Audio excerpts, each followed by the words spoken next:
next Sunday.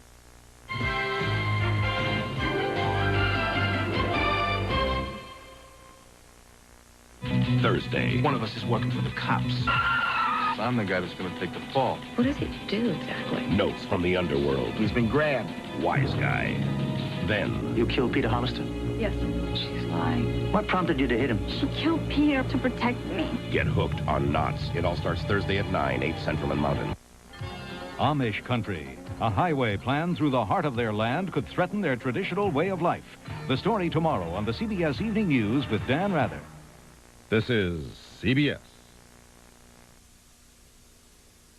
I'm Daryl Savage, live in Detroit, where baseball fans are focused in on the Twins in Tiger Stadium. I'll have the story coming up on the 10 p.m. report.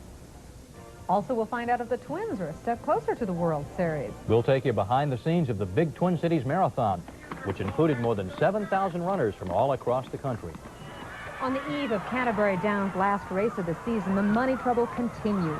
And Brooklyn Park police are still holding the husband of a woman killed in a house fire yesterday. We'll have that story.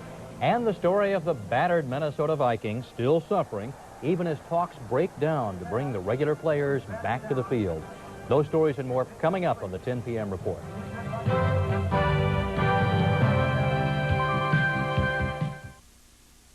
The old Dutch snack in the windmill pack. The taste just keeps you coming back. Crunch a snack made the old Dutch way. Find the flavor that you crave today. Try them all and you're sure to say it's the old Dutch snack in the windmill pack. The taste just keeps you coming back to the old Dutch snack in the windmill pack. With low back pain, walking can be agony, where every step shoots pain. Up here, you know what helps? New Back Guard. Back Guard's a shoe insert for low back pain. Only Back Guard has the shock trapper module made with shock shield material used in space technology. Watch how it helps absorb shock upon impact to reduce the shock to your back. Amazing. Something down here can help up here. New Back Guard from Dr. Scholl's. Absorb shock all day to help keep back pain away. There's a special bond between children and their teacher. For nearly 9 months each year, it's a relationship of testing, learning, and growing. But just as important is the communication between parent and teacher. I'm Colleen Needles. Find out how to make the most of your next parent-teacher conference Tuesday on the 10 p.m. report. It's time to replace your car's muffler. Wednesday, find out where you'll get the best installation. 2 special cover stories beginning Tuesday on the 10 p.m. report.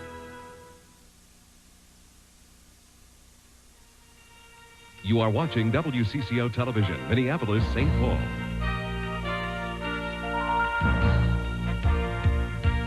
All today's news with Mike Walcher, Debbie Ely.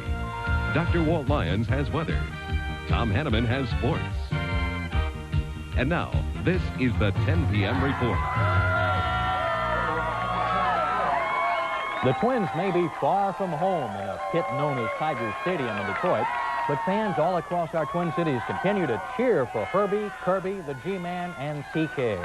At Champ's Bar in Richfield, an affliction known as Twins fever shows no sign of breaking this Sunday night.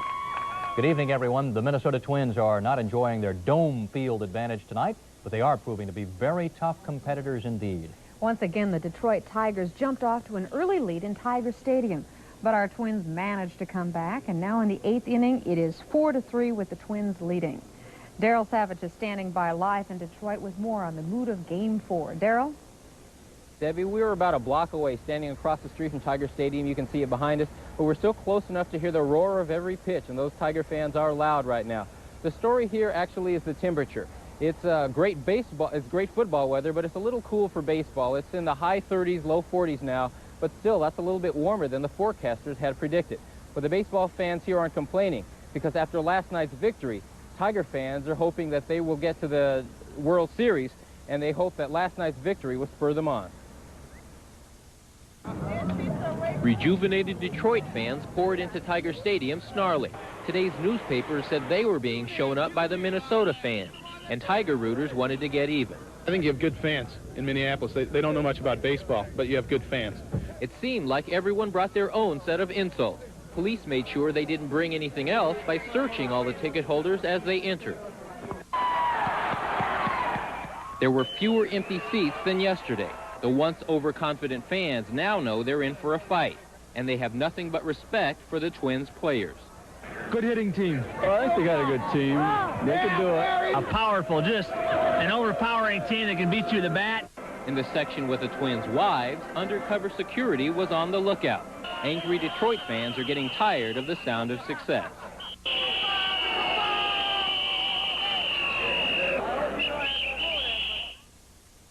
The whistles and the Homer Hankies were back again in full force tonight. The fans who've come here, there's about 100, I'd say, who've come from the Twin Cities or from other areas to come support the Twins. They're hoping to see something that the Twins haven't done in 22 years, and that's to get back to the World Series. Of course, right now, they're a game away from doing that if they can win tonight, but there's still another couple of innings. Now, Debbie and Mike, we should point out that there's something very interesting going on behind us right now. A lot of the Tiger fans are leaving. We noticed that yesterday, too, but the Twins had a lead there, and it didn't seem like the Tigers were going to come back. They did. You figure that maybe the Tiger fans tonight would learn a lesson and stay till the last couple of innings, but stay till the end, but they're not. They seem to be leaving now. It's getting colder here, and the Twins fans say they're going to stay and they're going to put up with it again tomorrow because it's worth it. All right, Daryl. Thank you very much. On the field in Detroit, the Twins and Tigers are clawing their way to the end of a wildly exciting Game 4. Tony Parker has the latest now from our Sports Center. Tony? Well, you got the score right. It's 4-3 Twins in the top of the 8th inning. Twins have a runner on third now with 2 outs. The Twins have gotten solo home runs from Kirby Puckett and Greg Gagne. Gagne also doubled and scored on the pinch hit double by Gene Larkin in the 6th, which drove Detroit starter Frank Tanana from the mound. Now, that made the score 4-2 Twins after 5.5. Petrie relieved Tanana. In the bottom of the 6th, Twins starter Frank Viola tired.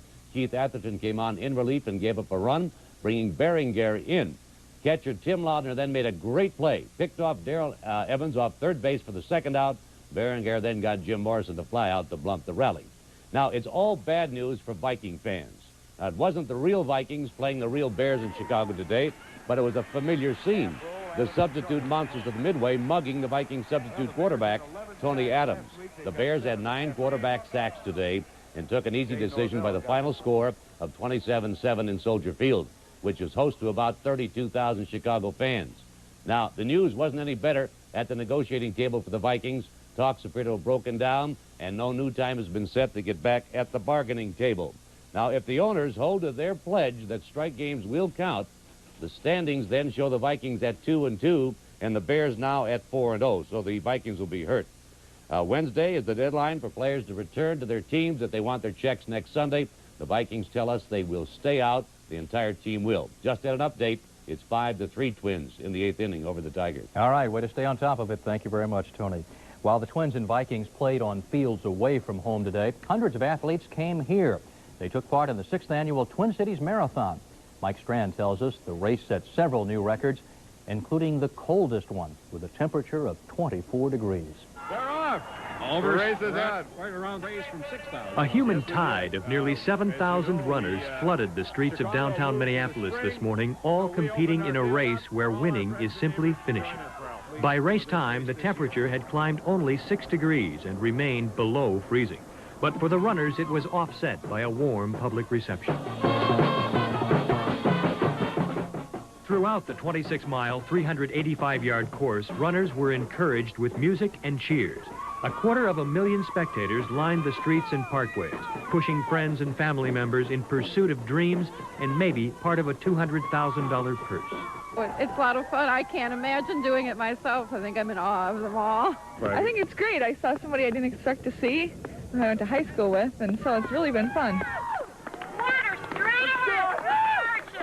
At 20 miles, where most runners hit the wall of physical exhaustion, volunteers waited with thousands of cups of water and a homecoming-like atmosphere with music, pom-poms, and, well, some humorous but hairy high fives. And finally, in the end, there were tears and triumph, agony and exhaustion, but overall, a good race. Despite the chilly temperatures early on, the picture-perfect day resulted in personal records for many runners, most of whom told us they had nothing but praise for this year's race. This is my 4th marathon this year. So I'm dead after this, but yeah, I'm very pleased today. Couldn't be happier. qualified for Boston, so that's what I came for, so. But didn't do as well as I'd hoped. If I run another marathon, I'd like to run up here. Good time of year, well organized, and really enjoy it. Mike Strand, WCCO Television News, the Twin Cities.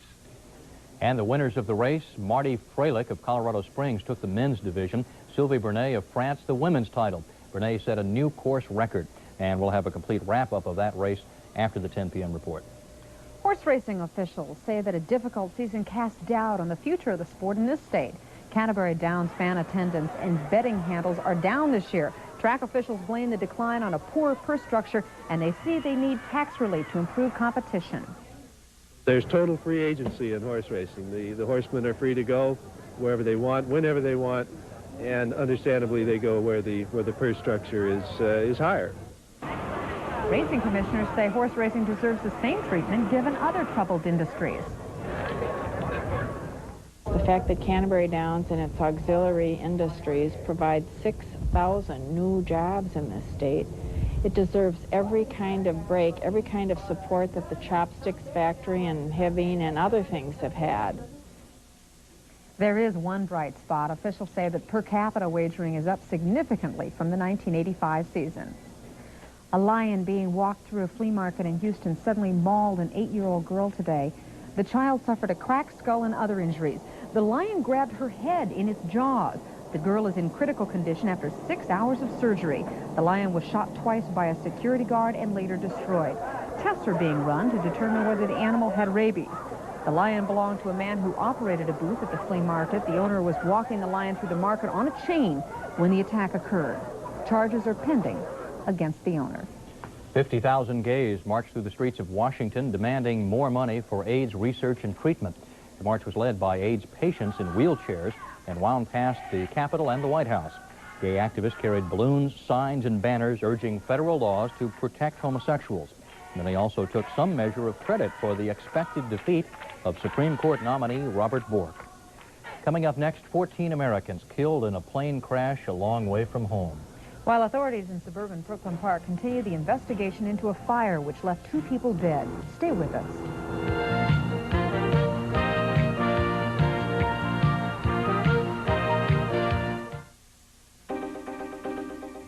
You do not have to spend much time on a country road before you become familiar with the primary law of 2-lane driving. How fast your car may go is important, but not nearly as important as how fast it goes around somebody else's. Before you buy another car, be sure you see the Sterling. Of all the words you're about to see, one is key. Because in the fabulous Wicks furniture, everything on sale, the key word is everything.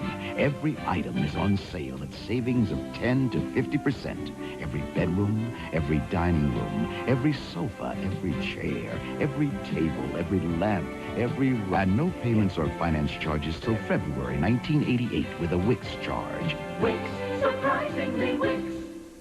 Save thousands. Spicklers have done it again. Factory volume purchase discounts on 88s. Save many thousands on every size and price range. Motorhomes, fifth wheels, travel trailers, but hurry in for best selection. With only up to 100 new 88s in stock, Spicklers are already setting new monthly sales records.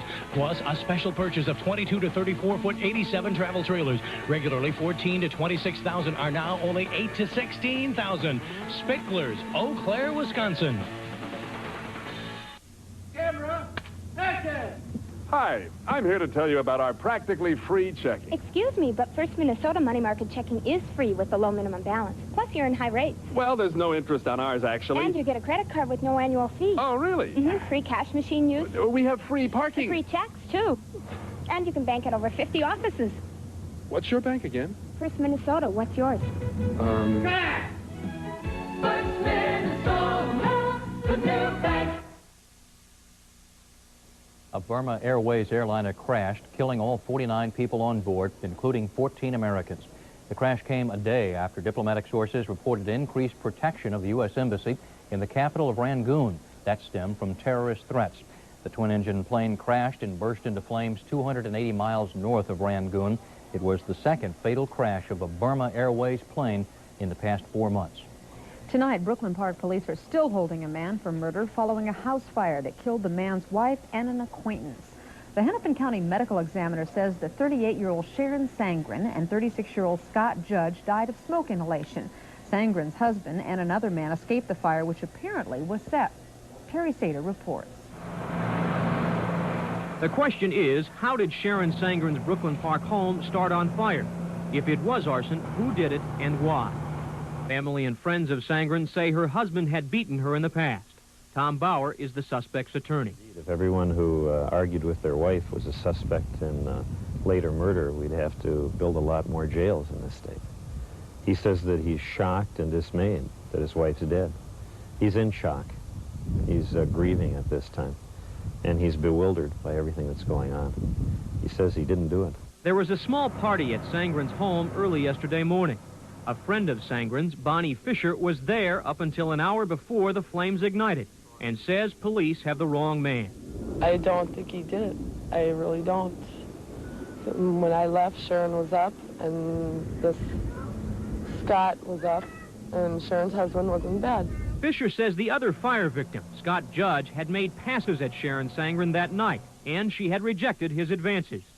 In the middle of the night, he was talking about suicide and stuff. But Scott Judge's family says he never talked about suicide. Police are saying very little about what evidence they have. Is it possible that somebody else set the fire instead of the man that you have in custody? I would imagine that possibility always exists, but again, the careful, thorough investigation is going to help resolve that question.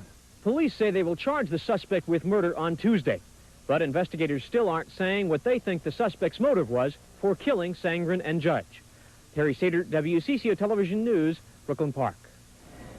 Friends of Sharon Sangren say she had several kerosene lanterns in her home. Police are testing samples from the house to see what caused the fire. Several hundred people opened their hearts and their pocketbooks this afternoon to help a Coon Rapids girl. 7-month-old Shayna Larson suffers from severe combined immune deficiency, or SCID. She needs a bone marrow transplant, and that's where these folks came in. They attended a fundraising dinner at a Coon Rapids church to help raise that money, about $200,000 worth. If you'd like to help, you're encouraged to send contributions in Shayna Larson's name to the Coon Rapids Evangelical Free Church. The earthquakes and aftershocks in California caused $125 million in property damage. And today, a new center opened to help folks get disaster relief. The center is located in suburban Whittier near Los Angeles, scene of some of the worst destruction from the quakes. The center has a staff of counselors who are working with individual families that have lost their homes or businesses.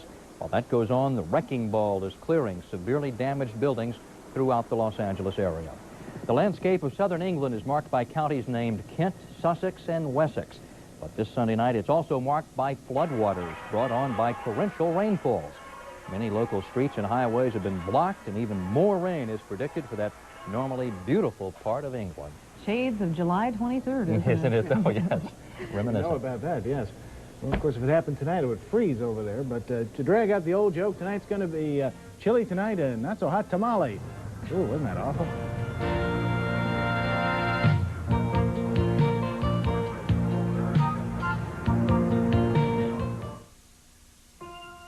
With a bank, you have your choice of checking or savings.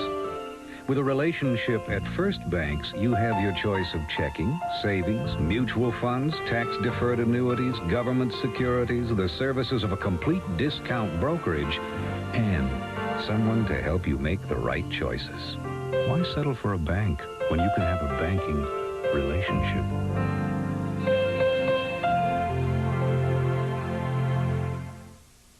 What store would cut prices on their best-selling items? Levitt's has, right now during their best-seller sale. But hurry, prices this low can't last long. From Iowa to Zenith, big-name brands at rock-bottom prices. Every top brand is on sale this week at Best Buy Superstores. Name brand stereos and televisions. Name brand appliances and cameras. Like Maxell 90-minute audio tape for just 79 cents. The name brand sale from the name that means lowest price. Best Buy. Chicken Burma, don't you just love Introducing new chicken bundles from Burger King. They're like nothing you ever loved before. You get 3 mini-sized sandwiches made from real white meat chicken, cooked in pure vegetable oil. And you get a big, juicy taste. But hurry, they're only here for a short time. New chicken bundles, only at Burger King. The best food for fast times. This was one of those nice days to get out and get the lawn furniture in and rake the yard and all of those fun things. And break the ice off the bird bath. There was actually ice on area lakes this morning. Really? First time this season. Went away pretty quickly. We started out with a record low. But at least it was dry. It was certainly cold enough to snow, but it didn't affect the entire portion of the country as dry as can be. The Twins don't have to be worried about being rained out in Detroit. They could have been snowed out if they were playing in New England, though. Up to 4 inches of snow in Montpelier, Vermont, and heavy rains down the coast. Very heavy rains in Florida. In fact, we ought to take a little closer look at this. It's suspicious. Key West radar shows something that looks like it's winding up, and yep, it is about to become a hurricane. Taking a look on the satellite after what has been a completely dull tropical storm season. It sort of was born in the waters north of Nicaragua. It's been moving north through the western portion of Cuba. There it is. It is now tropical storm, but very shortly will become Hurricane Floyd. Still not used to some of these names. It's 240 miles southwest of Key West. It's moving north at 15 miles an hour, 60 to 70 mile an hour winds right now. I'd say a very good chance that it's going to hook to the northeast and hit the southwestern Florida coastline someplace between Tampa and Fort Myers tomorrow. Today, we had beautiful weather throughout the entire region, but beautifully cool. Canadian high pressure has come roaring out of Canada and gave quite a chilly snap. It was 7 out of West Yellowstone, but here out on the prairies, we had a lot of record low temperatures. How low was it? Well, 16 there at St. Cloud and also at Waterloo. Go a little further south, they had 27 at Kansas City, 28 at Omaha, 18 out at Rapid City, 21 at Green Bay, more than 30 record lows for this entire region, and that certainly includes ourselves. And during the day, we actually had a fair amount of sunshine coming through, a little bit of high cirrus clouds. You notice on this heat picture, the ground appears dark, but as the sun sets, you can see the ground suddenly starts to appear lighter and lighter and lighter as it's cooling down. It's going to be another chilly night tonight, but not as chilly as last night. Highs today, warm air really made a good attempt at coming in. We had some 60s in northwestern Minnesota, but only 30s under the snow in New York State and Vermont. But the cooler air is gradually retreating off to the east, and we're going to start improving. The old record for this date was 27 back in 1919. We did 23 this morning. Got all the way up to 55 this afternoon, though. Good rebound. No precipitation at all, and the sun will come up tomorrow morning at 7:25 on what will be a pretty nice day, because we're going to have a front moving through, a warm one, but heavy rains in Southern California due to Tropical Storm Ramon, and even heavier rains and near hurricane winds in southwestern Florida due to Floyd. And tomorrow, the cool air moves to the northeast. The warm air moves towards us, although slowly. We're not going to have a major warm-up tomorrow, but Tuesday looks like you might not need the jacket at all. It's a pleasant evening out there, 9 degrees warmer than it was last night at this time. It is clear and 40. 26 the dew point, 57 is the humidity. Wind south at 8, 30.13 and falling is the barometer. Tonight, then, it's just going to be clear. A few high cirrus clouds around from time to time, and it'll be about 30 degrees with light southwest to northwest winds. For Monday, mostly sunny, 56, northwest winds 5 to 15. Monday night, partly cloudy, warmer, only 37. And then Tuesday, partly sunny, breezy, well up to about 68 degrees. And the week ahead looks like it's going to be pleasant in terms of precipitation, but it'll cool down a little bit towards the weekend as some reinforcing cool air comes in. And tomorrow they'll have pretty heavy weather down in southwestern Florida. First significant tropical storm of the year to strike the mainland U.S. Well, I know you live in a condominium and you don't have to worry about raking leaves, but elsewhere around the Twin Cities, there were folks raking leaves this Sunday afternoon. And the city of Minneapolis wants those leaves, not for burial in landfills, but for composting. A new leaf collection program begins tomorrow and runs through mid-November. Leaves should be bagged and placed near garbage cans on alley routes, and on non-alley routes, the bags should be placed on the curbside. The city hopes to save money by composting the leaf and save some space in the landfill. Good cause there. All right, well, the Twins doing pretty well, but Vikings, who knows about them? That's a little bit of good news. Yeah. Top of the ninth. We're in the lead. The bad news, of course, is what happened in Chicago. We'll talk about all of it in just a minute. Don't go away.